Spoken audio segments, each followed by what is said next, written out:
And we're still not telling you what this tooth came from. Yeah, not so yet.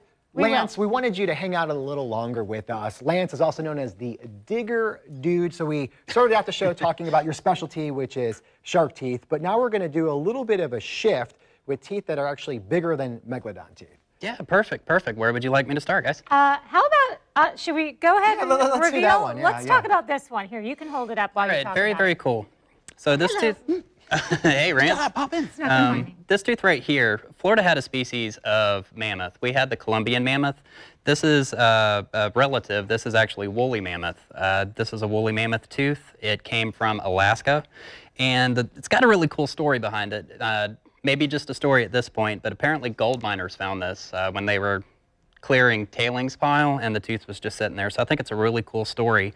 And you can see the size of the tooth. This was a younger individual, and really cool to have a woolly mammoth that was related to the mammoth that we had here in town, or here locally in Florida. Yeah, and then there's a lot really in Florida. This is a great place to find a lot of these treasures. Oh, absolutely. Florida's fossil beds, we've only tapped into about 10% of our fossil beds. 90% of the species, the megafauna that we used to have, hasn't been discovered yet. So it's just a great hobby, and there's a lot out there to find across the state. Now, I'm always late, so this might have already been brought up before, Well, but what I like about you, what I like about you is, like, you know, people might think of you as the shark tooth guy, but I mean, you're talking all different types of fossils, teeth, and all that. That's really amazing that you can dig into that history and educate people like that. Right, right. And the biggest thing I do this is I want to inspire our next generation of fossil hunters. Sharks are very cool, and that's where I started as well, learning about them. But then when I started to learn about some of the other megafauna species that we had in Florida's past paleontology,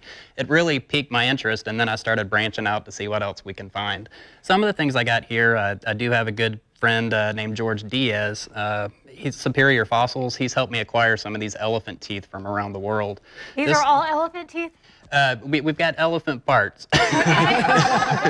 This right here is stegodon. This came from the Central Africa area. I was going to say Stegodon. Oh, yeah. Is that your first guess? And the cool thing about this, you see the ridges in their teeth here? That's indicative of what their diet was. They ate a lot of twigs and branches, things of that nature, so they needed those ridges to break that up so they could digest it.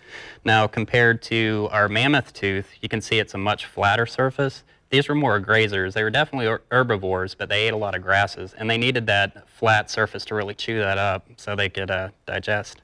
You know, every time you're on, we learn something new. And go ahead, explain this one, and then I want to do how you could predict the size of what it was. Perfect. Yeah, this right here, sometimes in the fossil community, I trade with a lot of my friends, and a good buddy of mine, Derek Demeter, came up this past weekend. He brought this with me. It's a fossilized oyster shell, and at first I was like, why are you giving me an oyster shell?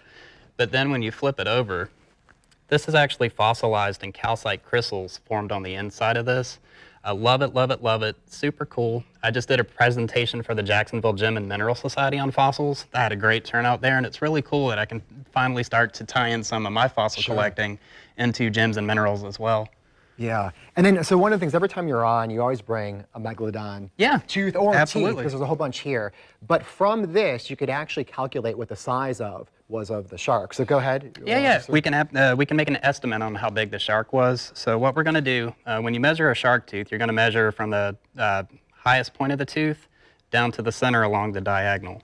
So if we start at the top and come down here, we can see this is just a tad bit over 4 inches. Every inch of tooth you go, as an estimate for megalodons, you're looking about 10 to 12 feet in length. So this shark here was somewhere probably between 40 and 48 feet, roughly. Okay, that is a great stopping point for my nightmares. So I just want to remind everyone, Sharks for Kids was the website we talked about earlier. You can find Lance with the Digger Dude on Facebook. And Facebook. Let's do your goodbye thing. Thank you so much for having me. Until next time, it's just a little dirt. Keep on